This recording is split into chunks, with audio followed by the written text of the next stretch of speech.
আসসালামু আলাইকুম। রাজনীতিতে নানা রকম গুজব, গুঞ্জন, জল্পনা কল্পনা, নানা রকম মেরুকরণ, নানা রকম সমীকরণ মেলানো হচ্ছে। কি হতে যাচ্ছে, সামনে কি হবে? এই অবস্থার মধ্যে গত শনিবার জামাত নেতারা সেনাপ্রধান জেনারেল ওয়াকারুজ্জামানের সঙ্গে বৈঠক করেছেন। কেন বৈঠক করেছেন তার বিস্তারিত জানা যায়নি, তবে খুবই সিগনিফিক্যান্ট কয়েকটা বিষয় জানা গেছে। সেটি হচ্ছে শনিবার প্রধান উপদেষ্টা ডক্টর মোহাম্মদ ইউনূসের সঙ্গে বৈঠকের পরই জামাত নেতারা ছুটে গেছেন সেনাপ্রধান ওয়াকারুজ্জামানের কাছে। এখন প্রশ্ন হচ্ছে যে জামাত নেতারা নিজে থেকেই কি দেখা করতে চেয়েছেন, নাকি আগে থেকেই কথা ছিল যে ডক্টর মোহাম্মদ ইউনূসের সঙ্গে কি কথা হয় বা কি পরিস্থিতি, সেই পরিস্থিতি কি জানানোর জন্যই জামাত নেতারা গেছেন? এইভাবেই কি ঠিক ছিল, নাকি হঠাৎ করে এমন কোনো পরিস্থিতি তৈরি হলো যে জামাত নেতারা জরুরিভাবে সেখানে গেলেন?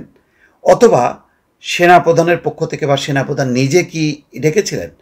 এই উত্তরগুলো কিন্তু পাওয়া যাচ্ছে না। অথবা ডক্টর মোহাম্মদ ইউনূস তিনি কি পাঠিয়েছিলেন কিছু বার্তা দেওয়ার জন্য? জামাতের আগে কিন্তু বিএনপির সাথে প্রথম বৈঠক হয়, তারপর জামাত নেতারা। ফলে বিএনপির কি মনোভাব আর ডক্টর মোহাম্মদ ইউনূস কি বলছেন তার মাঝখানে অনেকটা কি বলে মধ্যস্থতার ভূমিকা ছিল জামাতের। এবং গত কয়েকদিন থেকেই এই সংকটের সময় জামাত নেতাদেরকে বা জামাত ইসলাম তারা এক ধরনের মধ্যস্থতা, এক ধরনের মুরব্বিয়ানা অথবা অভিভাবকের মতন তারা তাদের কার্যক্রমটা অব্যাহত রেখেছে। অর্থাৎ কোনো পক্ষে না গিয়ে একটা সমঝোতা পরিবেশ তৈরি করার জন্য তারা চেষ্টা চালিয়ে যাচ্ছেন। কোন বার্তা নিয়ে গেলেন ওই বৈঠক থেকে? অর্থাৎ প্রথমে বিএনপি, তারপরে ডক্টর মোহাম্মদ ইউনূসের সঙ্গে বৈঠকের পর কি এমন জরুরি বিষয় ছিল যে জামাত নেতাদেরকে যেতে হলো? বিএনপি নেতারা তো যায়নি। কি হচ্ছে আসলে? এই কৌতূহলের কিন্তু উত্তর মেলেনি। আজকে সেনাপ্রধানের সঙ্গে জামাতের নেতাদের সাক্ষাৎ নিয়ে প্রথম আলো একটি রিপোর্ট করেছে। সেখানে এটা নিশ্চিত হয়ে গেছে যে শনিবার রাতে গেছে এবং ডক্টর মোহাম্মদ ইউনূসের সঙ্গে বৈঠকের পরেই জামাত নেতারা সেখানে গেছেন। দুজন নেতা গেছেন, আমির শফিকুর রহমান এবং নায়েবে আমির সৈয়দ আবদুল্লাহ মোহাম্মদ তাহের, এই দুইজন গেছেন। তো তার আগে যমুনায় বৈঠক হয়েছে। যমুনা থেকে বের হয়ে তারা সেনা নিবাসে গিয়ে সেনাপ্রধানের সঙ্গে সাক্ষাৎ করেন।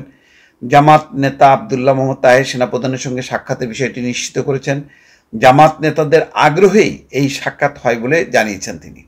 এখন সত্য মিথ্যা বলা যাবে না যে জামাত নেতারা কি এমন ঘটনা ঘটলো। অর্থাৎ সেনাপ্রধান এবং ডক্টর মোহাম্মদ ইউনূসের মধ্যে অনেকেই বলছেন যে একটা দ্বন্দ্ব চলছে নানা বিষয় নিয়ে। আভ্যন্তরীণ কিছু বিষয় আছে আর হচ্ছে বাহ্যিক কিছু বিষয় আছে।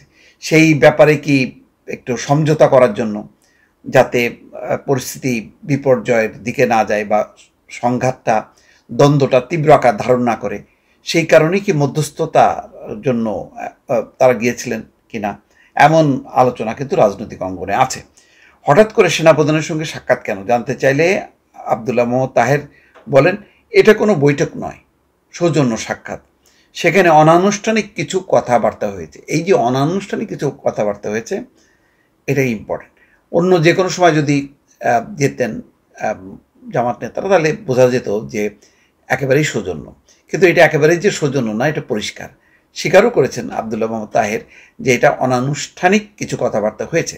তার মানে প্রথমে বিএনপির সাথে বৈঠক, তারপর ডক্টর মোহাম্মদ ইউনূসের সাথে বৈঠকের পর তারা যখন গেছেন, নিশ্চয়ই ওই বৈঠকের কিছু বার্তা বা কিছু বিষয় উপস্থাপনের জন্য সেনাপ্রধানকে হয়তো অবহিত করার জন্য গেছেন, অথবা সেনাপ্রধান ডেকেছেন যে এই পরিস্থিতিতে আসলে মানে কি করা উচিত বা কি আলোচনা হচ্ছে সেটা জানার জন্য হয়তো হতে পারে।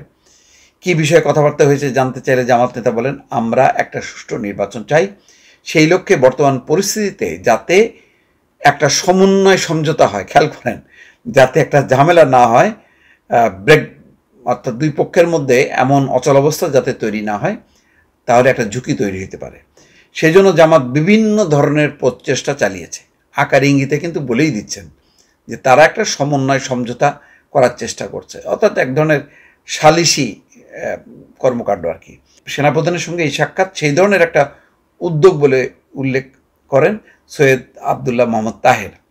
আগামী ডিসেম্বরের মধ্যে জাতীয় নির্বাচনের দাবি জানিয়ে আসছে বিএনপি। এর মধ্যে গত সপ্তাহে সেনা কর্মকর্তাদের সঙ্গে সেনা প্রধানও বলেছেন যে ডিসেম্বরে নির্বাচন হওয়া উচিত। সেখানে করিডোর নিয়ে, বন্দর নিয়ে কথা হয়েছে। তারপর পরেই দেখা যাচ্ছে যে বিএনপির পক্ষ থেকে বলা হয়েছে ডিসেম্বরের মধ্যে নির্বাচনের নিশ্চয়তা না দিলে তারা অসহযোগিতা করবে। এমন পরিস্থিতিতে ডক্টর মোহাম্মদ ইউনূস পদত্যাগ করবেন বলে এমন একটা খবর চাউর হয়। তারপর পরেই রাজনৈতিক দলগুলোর সঙ্গে ধারাবাহিকভাবে বৈঠক হয়, কিন্তু মাঝখানে অর্থাৎ 20 নেতার সঙ্গে বৈঠকের আগেই শনিবার যেদিন জামাতের সঙ্গে বৈঠক হয়, সেই বৈঠকের দিনই জামাত নেতারা ছুটে যান সেনাপ্রধানের কাছে। এখনও পর্যন্ত ঠিক সমন্বয়, সালিশ নাকি অন্য কোন ব্যাপার আছে সেই বিষয়টা কিন্তু এখনও পরিষ্কার হচ্ছে না। ফলে রাজনীতির অঙ্গনে এই যে নানা রকম গল্প, নানা রকম আলোচনা, নানা রকম সমীকরণ মেলানোর জন্য অনেকেই সচেষ্ট থাকবেন। দর্শক ভালো থাকবেন, আল্লাহ হাফেজ।